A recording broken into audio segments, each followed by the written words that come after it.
right, I believe we are live, everybody. My name is Dr. Mary Goforth. I'm one of the pelvic specialists, one of the physical therapists at our Woodfin location. And today we're going to be talking about Kegels, when to do them and when not to do them. So, when to do them. If you are experiencing issues like incontinence, whether it be urinary incontinence or fecal incontinence, and if you're not familiar with that term, I'm just saying leakage, like if you're peeing on yourself when you don't want to, or the other end of things, you're having some stool matter leak out, that means you are incontinent. And those are times that it's often helpful to do Kegels.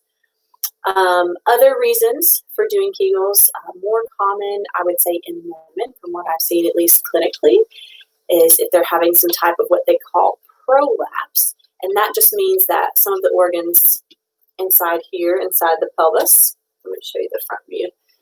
You've got your bladder in the front. For females, you have the uterus and vaginal canal in the middle, and then in the back, men and women, you have the rectum. Sometimes those organs shift around, whether it be forwards, backwards, or kind of down, and that's called prolapse. That's another reason that it's helpful to do Kegels. Now, when not to do Kegels. So if you are experiencing some type of pelvic pain, and I'll give you a few examples again, it could be tailbone pain when you sit or rise from a chair.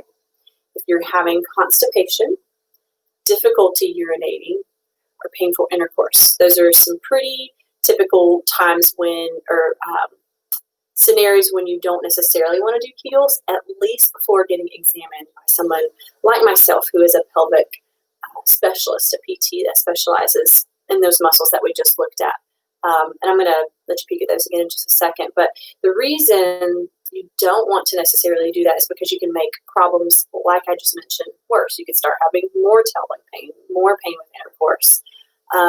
And for men specifically, you might not be aware of some pelvic floor tightness if you're not having difficulty urinating or having bowel movement, but you might be experiencing seemingly random genital pain that you've had your prostate checked, you've been to a urologist, and you're still having some weird, like, I have pain at the tip of my penis and no one can figure it out.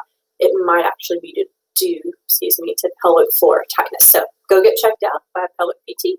And just to show you those muscles real quick, if you're not familiar with the term Kegels, this is a pelvic model, the pubic bone in front, last vertebra in the back.